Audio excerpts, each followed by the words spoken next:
एक well known face advocate Harish Maharaj इस वक्त मेरे साथ बने हुए हैं, who is from general category.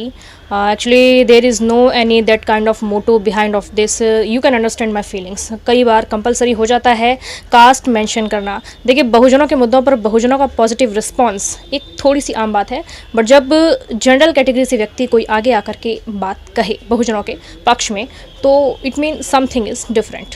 Sir, warm welcome. Thank you मेरा इंटरव्यू लेने के लिए. बाकी जो आपने बात बोली कि जनरल कम्युनिटी से कोई अगर ऐसी बात बोले, मुझे तो लगता है कि जो बात सही है वो सबको सही बोलनी चाहिए.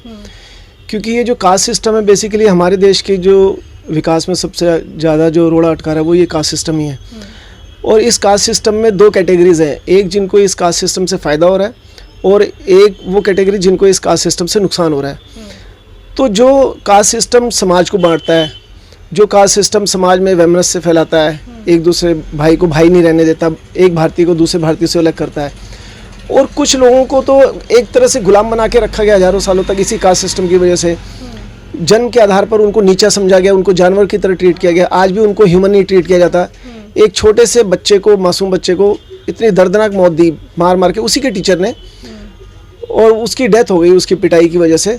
आप सोचिए कि कितना वहशी और जंगली है ये कास्ट सिस्टम.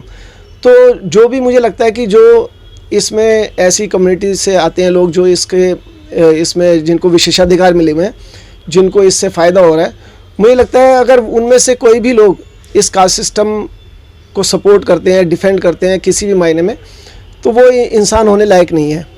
क्योंकि इस वहशी और इस जंगली व्यवस्था का अगर आप विरोध नहीं करते तो आप इंसान होने लायक नहीं है. तो मैंने तो दूसरा रास्ता चुना. मैं ऐसे लोगों के साथ नहीं रहना चाहता जो कि दूसरों के साथ भेदभाव करते हैं सिर्फ इसलिए कि वो एक पर्टिकुलर कम्युनिटी में पैदा हुआ है और उसको नीचा समझते हैं. तो इसलिए मैंने तो उस सिस्टम को लात मार दी और मैंने 5 अक्टूबर को अम्बेडकर भवन में मैंने भी बुद्धिज़्म एक्सेप्ट किया और 22 प्रतिज्ञाएं ली. तो ऐसी व्यवस्था में बने रहना मैं अपने लिए मैं सही नहीं समझता. सर, सबसे पहले आप ये बताने की कोशिश कीजिए हमारे व्यूअर्स को कि जो अम्बेडकर और अम्बेडकर के फॉलोअर्स जो हैं वो हिंदू धर्म को मतलब हिंदू धर्म के दीवानों को ऐसा क्यों लगता है कि अम्बेडकर और अम्बेडकर के फॉलोअर्स सिर्फ हिंदू धर्म को टारगेट करते हैं. देखो, एक तो ये बात समझिए कि जो दलित हैं, जो बहुजन हैं, जो SC ST कम्युनिटी है, उसको नुकसान कहाँ हो रहा है? उनको दलित, बहुजन, शूद्र बनाया किसने? क्योंकि बाकी जो धर्म है वो बाहर से आए हैं. इस्लाम बाहर से आया है, ये ईसाईयत बाहर से आई है.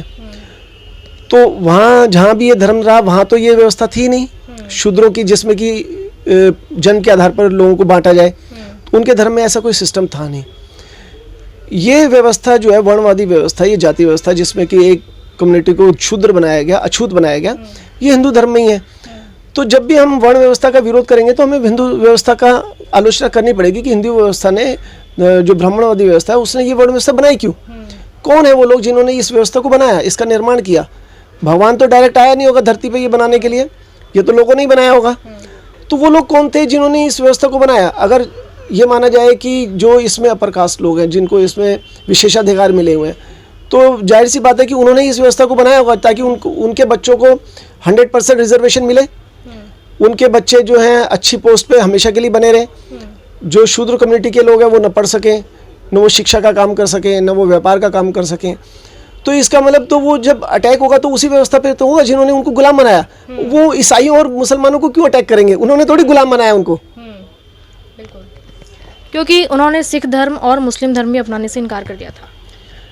उन्होंने, बाबा साहब जो थे वो रैशनल थिंकिंग वाले आदमी थे. तो उन्होंने जब पूरे सारे धर्मों की स्टडी की तो उनको जो बेस्ट लगा बुद्धिज़्म, तो वो मेरे ख्याल से जैसे आइंस्टाइन ने भी कहा है कि साइंस के सारे पैरामीटर्स पे फिट बैठता है बुद्धिज़्म, तो बाबा साहब को भी यही लगा होगा.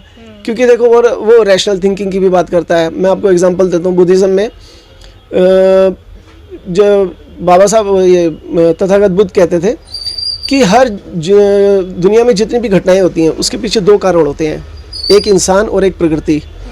कोई सुपरनेचुरल पावर नहीं है जो इन सारी घटनाओं को चला रही है. वो कहते हैं कि जो मानवीय कारण है वो तो हम देख लेते हैं कि ये इस इंसान ने किया. प्राकृतिक कारणों में से कुछ को हम जान लेते हैं, कुछ को हम नहीं जान पाते.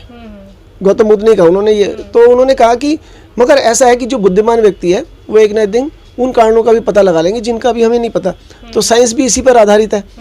तो डॉक्टर अंबेडकर भी जो विज्ञानवादी थे, तर्कशील व्यक्ति थे, तो एक तो बुद्ध के धम्म में उनको ये चीज़ मिली कि इसमें ईश्वर नहीं है, क्योंकि साइंस ईश्वर को नहीं मानता, आत्मा को नहीं मानता। बुद्ध भी ईश्वर और आत्मा दोनों को नहीं मानते थे।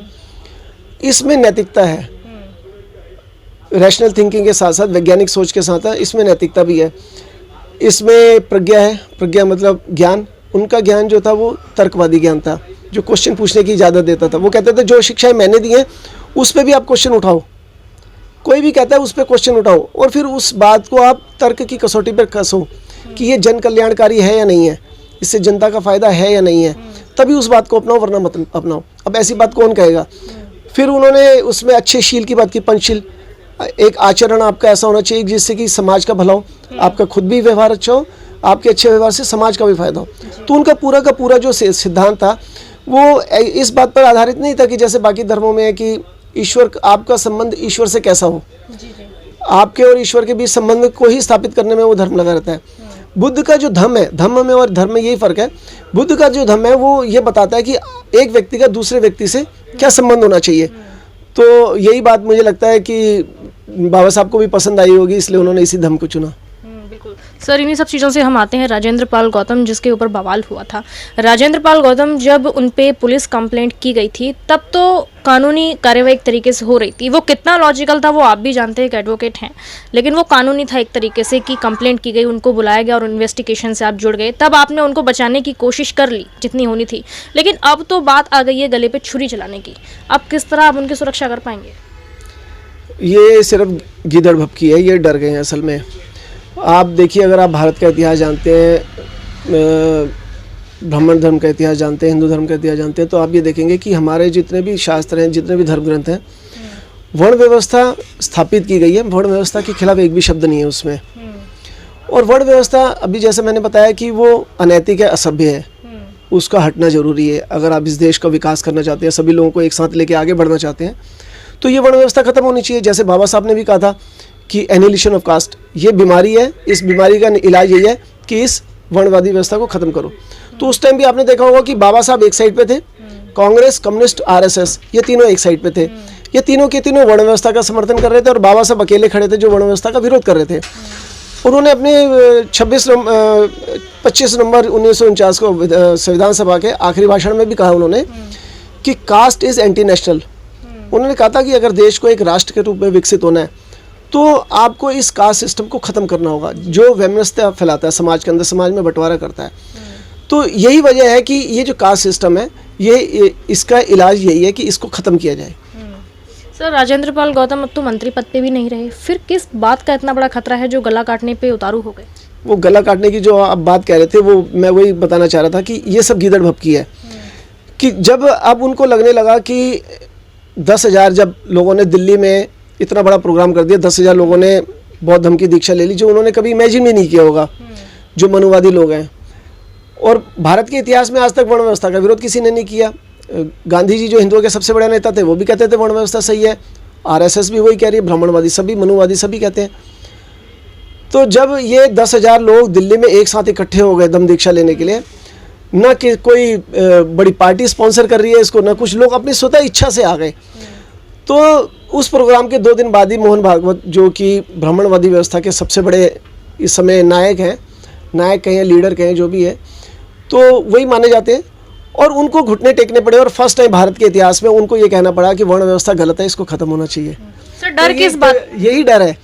तो वो समझ गए कि ये जो अब शुरुआत हुई है, अब ये खत्म होने वाली नहीं है। तो पहले उन्होंने घुटने टेक दिए ताकि लोग उनसे छिटके ना, बल्कि और ये जो हताशा जो थी, जैसे उन्होंने तो सॉफ्ट तरीके से अपना सरेंडर किया।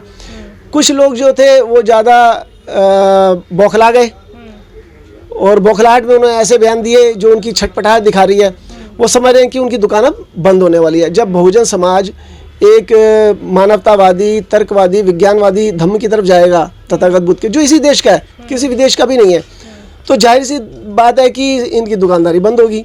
तो उनको जब खतरा पैदा हो तो ये गीदड़ भपकी दे रहे हैं। राजेंद्र पाल गौतम इस मिट्टी के बने हुए हैं, वो उन्हें मालूम नहीं है कि राजेंद्र पाल गौतम इन गीदड़ भभकियों से डरने वाले नहीं है, वो अपने मिशन पे चल रहे हैं और मरते दम तक चलेंगे, इनसे डरने वाले नहीं है वो।